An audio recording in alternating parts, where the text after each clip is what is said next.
Okay mga bossing, yan, magandang araw na naman po sa atin lahat. Yan, welcome back na naman mga bossing dito sa ating channel.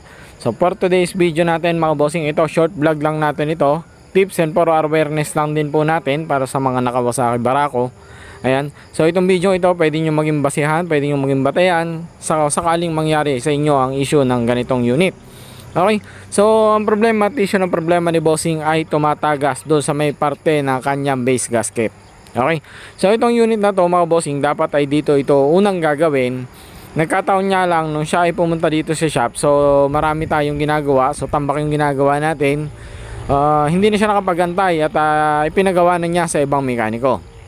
Okay, so anong nangyari, naipagawa niya yung kanyang unit doon sa ibang mekaniko. Pinalitan siya ng original na base gasket. Okay, so pinalitan siya ng original na base gasket.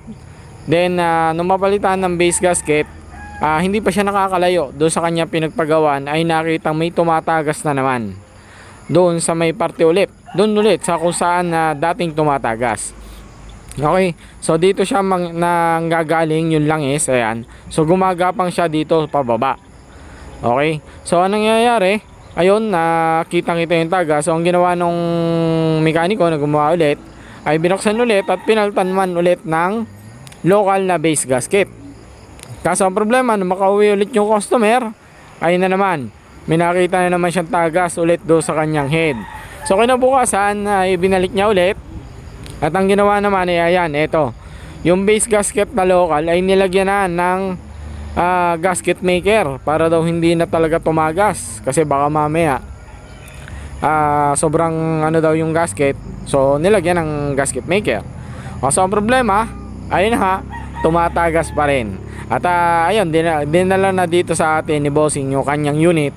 At may dala na siyang base gasket na original para ipalit dito. Kasi nakita niya na ang sama daw tingnan ng kanyang head. Kasi kulapol ng gasket maker. So ayun nga, at napalitan na natin mga bossing ng base gasket na original.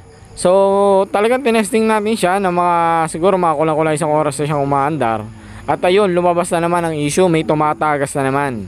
So mga bossing, dito nanggagaling ang tagas ng kanyang napagkamalang sa head gasket. Ayan. So kaya kami siya mapapagmakamalan kasi dito siya gumagapang sa may bandang itaas. Kaso ang imposibleng mangyari doon is nakailang palit na ng gasket para tumagas ulit. So chinek naman natin yung kanyang head, yung kanyang block, pati yung kanyang chamber. Ayos naman yung kanyang mismong chamber. Ayos na rin ang kanyang gasket kasi original na. So dito natin napag-alaman na nung buksan natin itong ating magneto ay ayan, dito dumadaan ang langis palampas dun sa kabilang tornilyo. Kasi ito mga bossing ay lampasan po ito. Ayan o. So kung makikita nyo, yan po ay lampasan. So anong nangyari, nasira yung gasket ng magneto gasket dun sa may parting ibaba ng ating magneto gasket. Ayan. So dito nagkaroon ng sira yung kanyang gasket. Lumulusot ang langis papunta doon sa kanyang head, diyan sa kanyang mismong block. Kaya napapagkamala na base gasket. Kaso nga lang, syempre hindi naman po pwede nakailang beses ka na nakapapalit ng gasket ay still ganun pa rin, tatagas pa rin. So hanap tayo na ibang alternative na baka mamaya ay ibang problema pala yung binubuksan natin.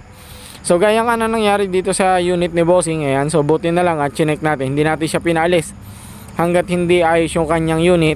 So inalam talaga natin kung saan talaga nanggagaling ang kanyang tagas. So baka mamaya mangyari din po sa inyo mga ganitong issue at problema mga bossing. Ayan, so ito yung isa sa po pwedeng yung maging batayan at basihan kung sakaling magkaroon din ng tagas na gaya ng sa unit na ito ni bossing. Ayan, so ang gagawin lang natin dito mga bossing, ayan, papalitan lang natin ito ng magneto gasket. At ayun, nung maayos natin, napalitan natin ang kanyang magneto gasket, ayun, ayos na ang kanyang unit. Okay, so itong video ito naman mga bossing, ginawa ko lang ito, minimal lang naman itong mga ganitong issue. Kaso nga lang, nagiging masakit lang siya sa ulo kapag gaya no na kung ako yung gumawa ng mekaniko na gumawa ng unit na to. So gaya nga no sabi nung customer natin, masakit na daw yung ulo nung gumawa dahil hindi nga matanggal-tanggal yung tagas. So siguro kailangan lang natin i-maximize yung ating mga pwedeng gawin para malaman natin yung issue at problema ng mga unit na dumadating sa atin. Okay? So yun lang mga bossing, maraming salamat sa inyong panonood. So till next video natin mga bossing, wag po kayong mawawala. So God bless po sa atin lahat mga bossing, ride safe po sa inyong lahat.